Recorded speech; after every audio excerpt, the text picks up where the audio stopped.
Hey guys, welcome to another video. Thanks for joining me in this one. So in this video, I'll be sharing with you three major things that tend to take away most of the money that we work hard for. Now, these areas are generally, for most majority of us, they are areas in which we have some control over. And for some of us, maybe it might be difficult for us to have some control over them, but there's still a degree of control that we have over these areas of our expenses. And the reason why I'm bringing this to you is that, as you all know, this channel focuses on how you can save, invest, and hopefully make more money, or at least hopefully your money works for you. And if you're new, please don't forget to subscribe. Don't forget to drop a like on this video if you find value in this video. When it comes to budgeting, making money, and spending money, all right, we tend to find an intersection between enjoying life and, of course, investing and saving for the future. And we hope that that's where they cross. We hope that it's a point where we can find, meaning in life. That means we don't either save all our money and then we feel miserable. And of course, we don't want to spend all our money but not have any money for the future. So there has to be a balance between, how we spend and how much we make as well, so that we can always have some money left over and not spend all that we earn. And it's not really about how much we earn, by the way. It's really about how much we can keep, how much we can invest, and hopefully those investments can turn around to something that we can use or rely on in the future. The three areas are we have to worry about housing, right? This is something that tends to eat away majority of the money that we have, which is accommodation. The second one is transportation, what we drive, where the places we go, what it costs us to keep up that car or maintain it. The last thing is food. Now, for some people, the fourth thing could be health, but we're focusing on the first three because this really applies to majority of the people around the world, wherever you are, wherever you're watching this video. Now, let's talk about the first thing, your housing. Now, sometimes you tend to not have much control over this, and that's because let's assume that you're in a place or you have a job in a place that is so expensive, right? It might be very difficult for you to find a cheap and affordable housing. And that also means that, you may not be able to find the size, right, that accommodate that suit your family or the size that suits your needs at that moment. And that means that you're forced to spend way more than you really want on housing. But here are some areas that you need to consider. When it comes to the money that we make, we need to consider how this money can be best put to use. In as much as we can find ourselves in a place that is so expensive, we can also choose to move. We can choose to be in a different location, but that would mean that we have to give up some things, either changing jobs, maybe moving far away from family, maybe moving to a place that we don't really like, but at the same time becomes affordable. This can sometimes pose a challenge for a lot of people, but this is an area that we need to look at carefully because number one for majority of us is housing when it comes to major expense that we go through. And being able to find an affordable place is key to how much we would have left. And generally, the rule of thumb is, your housing should not be more than, 25 to 30% of your take-home pay. I prefer to use your net pay because your net pay looks at how much you actually have left after your taxes and deductions are taken out.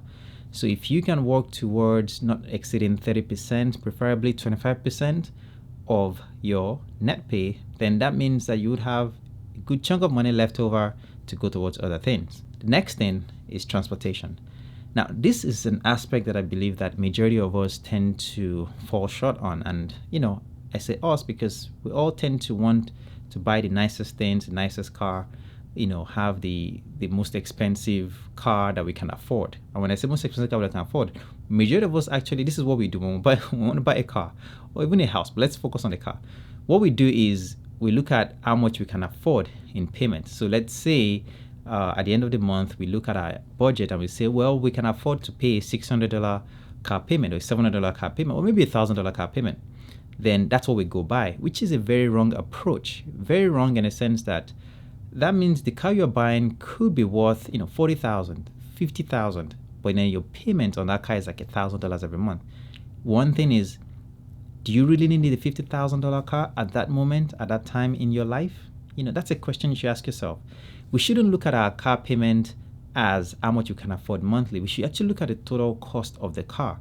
When we look at the total cost of the car, we can actually put it in perspective and ask ourselves the question of, do we really need a $50,000 car payment, or a $50,000 car, by the way? And that is something that I believe that a lot of us tend to not want to look at, because there's something that we call, we don't want to delay gratification, when you say delayed gratification, but now you don't want to delay it because you just want that imminent gratification of it. You want that instant gratification. And that is something that we all need to keep in mind, because it's not just about the car payment. It's really about the value of the car and what the purpose of the car is. You'll be surprised. A lot of millionaires, especially the millionaires, they tend to not buy expensive cars. They find reliable, cheap cars. When I say reliable, cheap cars, it doesn't necessarily mean that the car is, 10,000. It could be 20, 30,000. It could even be 40,000. But these people have a ton of investment. They have a ton of retirement savings. They have a lot of money saved up.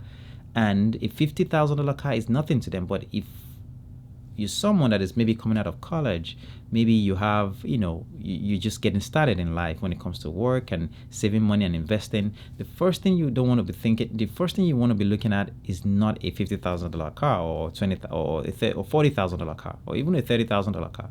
There's so many nice, good cars that you can get for the range of $15,000 to $20,000. Your payment is, of course, going to be very low if you choose to go with a loan, but preferably if you can save up and buy something that you can drive until it falls apart, that's also another option. It all depends on your preferences. Nothing against car payments, but the key thing is, let's look at the value of the car, and most importantly, if you're going to go with the car payment, consider the interest rates that you get on those cars. Right now, interest rates are so high, and that means that every car payment out there that you're just initiating the loan on will be very expensive, considering the amount of interest you pay over the course of 5 years or so. So something to think about. Now, the third thing that I want to touch on that really eats into the money that we take home is food. When it comes to United States, we know that a lot of us, or Americans in general, when it comes to the country as a whole, we tend to eat out a lot, and that's all because we focus on the quick, easy way out. Nobody wants to cook anymore. Nobody wants to sit in the kitchen and make food, and it takes too much time. It's boring. Let's go out and eat. In as much as that is convenient, you also know that it comes at a cost. On an average, depending on the size of a family, one person, for example, if the person eats out twice a day, you're spending on an average, $50 a day, 5 days for, 5 working days for the next 1 month, for example, say 4 weeks, you have almost $1,000 going on eating out. And that doesn't include what you also have to cook at home or the food you have to buy at home. And it goes on, right? You get the idea. The point here is the amount of money that we spend on food, eating out, is something that we have control over. So the best thing is, of course, generally buy in bulk, shop at a place with some discounts that you can get, and make your food at home. First of all, it's healthier, saves you money, and you can also plan your eating. It makes you watch what you eat, because you're not just looking for that, instant food that is ready, fast food that is not good for you. So I thought about sharing this with you guys. I hope that you have gained some value from this video. If you have, please don't forget to drop a like, and I hope to see you in the next video. And don't forget to leave your comment section below as well.